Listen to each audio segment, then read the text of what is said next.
Panic at the Disco has gone through a lot of changes over the last couple of years. Lineup changes, the disappearance, then reappearance of the exclamation mark.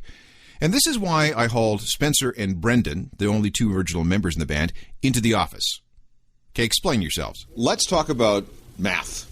Specifically, addition and subtraction. All right. Okay, the addition for Panic at the Disco is the exclamation mark. It came back. Yeah. We added it. Well, it kind of disappeared somewhere between 2005 2009. Yeah. It kind of went AWOL. Yeah. Now it's back. Should we read anything into that, or are we just going nuts with fonts again? It comes and goes as it pleases, it seems. Yeah, I don't know. Don't look too much into it. Yeah, we kind of feel like we handed it off to a couple bands who have used it. Who was it? Against Me? We took it from Against Me. Yeah, and then, I don't know. We decided to bring it back. Yeah. Subtraction. Yeah. Okay, now you guys seem like very nice people. Oh, thank you. Why are there 6 members of Panic at the Disco after 2 albums? Apparently we're not so nice. Oh, well. No, I mean, honestly, the whole reason that it all, that Ryan and John decided to leave is because we knew where we were going with the band. We saw that if we tried to force another record out, it would just be that. It would be forced. We probably wouldn't have had that great of a time compromising everybody's ideas. And they knew that they wanted to do something different. And we were totally behind that decision. And because, we do take the music so personally, that there was about a month that went by that we didn't talk. We're like, F you, man, F you. No, you're doing your thing, whatever. Just ignored each other. And then we realized that's really stupid. So why aren't we talking? Because, the only reason we fought was because of music. We're still friends. We still share the same sense of humor. We still love eating the same restaurants. So let's go hang out. So we did. And I'm glad that we did. So it's all good? It is all good. Yeah, we talked to those guys. Now, let's go to the album. I guess you did most of the instrumentation, right? Yeah. And there's some weird stuff on here, like accordions, buzzing blackberries over some. we did, yeah. We used a couple phones to get the vibration going. It was kind of fun. Yeah, we did a lot of weird things. We actually used some apps off of an iPad. Really? Yeah, a couple synth apps, which you can't really. They don't mimic anything that's out there that I know of, but there's this thing called, I think it was like a gyro synth or something, and you just wave your hand around like this, put it in a key, and it just does the weirdest things. Really? And that was hard to control, like trying to land it on a note at a certain point, and then... Well, it's kind of like playing a theremin. It is kind of like playing a theremin. It's really interesting, just moving your hand in these places, and the slightest movement will change the tone and the pitch. So that was really fun, and that was something that I guess we never expected to do. Well, no, I just now got sent a video from a Toronto band who shot an entire video on an iPhone using a $1.99 8mm app. That's awesome. And the things you can do with these I know. things, it's just cool. It is cool. I haven't played with the iPod 2 or the iPad 2 yet with the GarageBand and the touch sensitive stuff, but I would imagine it's that's a wild idea. Yeah, it's really cool. You can record your own album on your iPad in a couple weeks. Well, you can play your own album on your iPad. That too, yeah. The John Feldmann in the liner notes, is that John Feldmann from Goldfinger? Yeah, same John Feldmann. How did you hook up with him?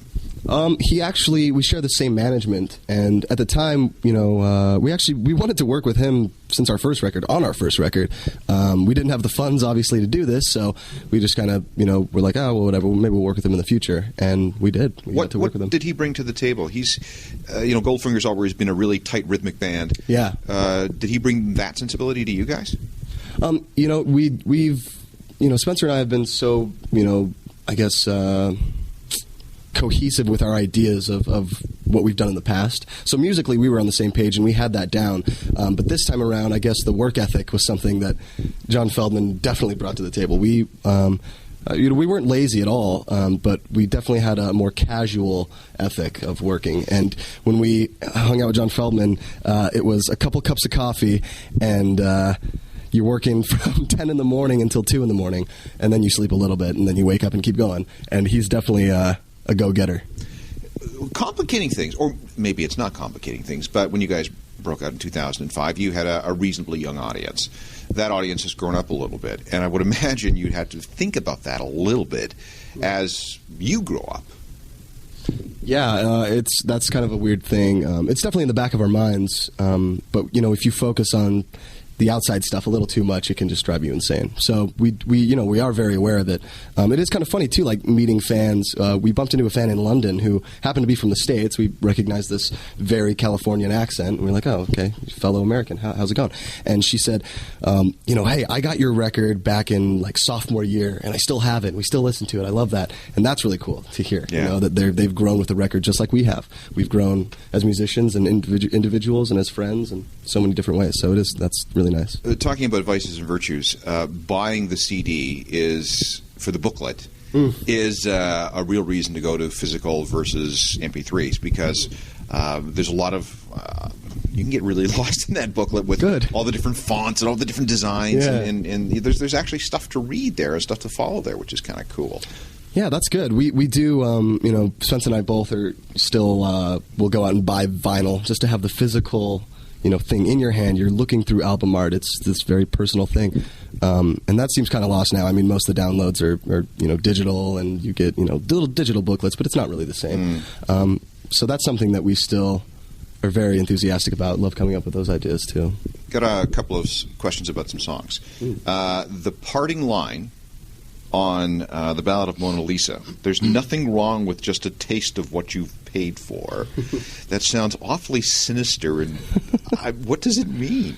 Well, I mean, it meant a few things. At the time, that song was being written just with this idea in mind of this inner struggle. You see yourself as one person that you totally loathe, and the other person, the angel side of it, trying to save yourself from all these things that you've seen yourself, destroy in the past. And that's essentially what the song is about. But yeah, at the end, I guess that's kind of just a line of everything in moderation. Don't really get into the excess. There's nothing wrong with it, with the taste of it, but then, at the same time, you have to be aware of that. So I guess just, hyper-awareness. See advice to drug dealers. That's right, guys. I'm helping your business. Hurricane, we talked about the phone. The phone. Buzz. Is it a BlackBerries, an iPhone? What is it? It's actually an iPhone. Yeah. It's an iPhone buzzing at the beginning there? Yeah, okay. yeah. And then there are lots of strings on the record. I guess you're doing most of those? Did not play the strings. Did not play the accordion, actually. There was a guy named Michael from this band called Leftover Cuties, and amazing group. They were playing at this hotel on Friday nights that was like a couple blocks from the studio, and we had gone to see them a couple times just to grab a drink in the lobby, and they were phenomenal. It was awesome. They were playing like big band swing type stuff from 30s and 40s. It was beautiful. It was so cool. And there's like these elderly couples dancing. It was just a really cool vibe. And this guy, Michael, is just a shredder. He jumped from trumpet to piano to accordion to guitar he's just multifaceted. So it was amazing to get him on the record. And we just kind of let him go. We're like, well, here's the chord changes. Can you just give us a little French lick? And he's like, I'll try. I don't know what that means. But we let him go for a few minutes and kept the best stuff, which was most of it, actually. Is there a thematic thing to this record? Human behavior, human frailties? I guess, we kind of noticed it afterwards. There wasn't a concept at the beginning, but later on when we were looking through the lyrics, trying to figure out what the album could be called, where it's all cohesive and how this all fits. There was, we had been through a lot in the past couple of years, and it was just kind of a study of human behavior for us, just what our condition was at the time, and yeah. Let's talk about the live show. Are you guys gone back to being over the top? We're actually talking about ideas right now for the live show. Mostly dressing the stage, how we want it to look, and still like some little fun things to interact with people in the crowd. So that'll be interesting. That'll be really cool. There was a story I read today that said something about Broadway. Broadway. Yeah, I think that we had mentioned that in the past, just kind of one time, and maybe there's like a rumor going around now that we're doing Broadway. I mean, that would be really cool, but we haven't pursued that really yet, But we are fans of musicals. You say one thing, I know, and it's done. It becomes a meme, and then it's out there, and it's beyond your control. Exactly. Two more quick questions. When you first came onto the scene, it seemed like every second band was being labeled, categorized as emo. Did that sit well with you guys, or did you care? Yeah, we never considered ourselves emo, or we had heard like other bands that were thrown into this category. We never put ourselves in the same category with those bands.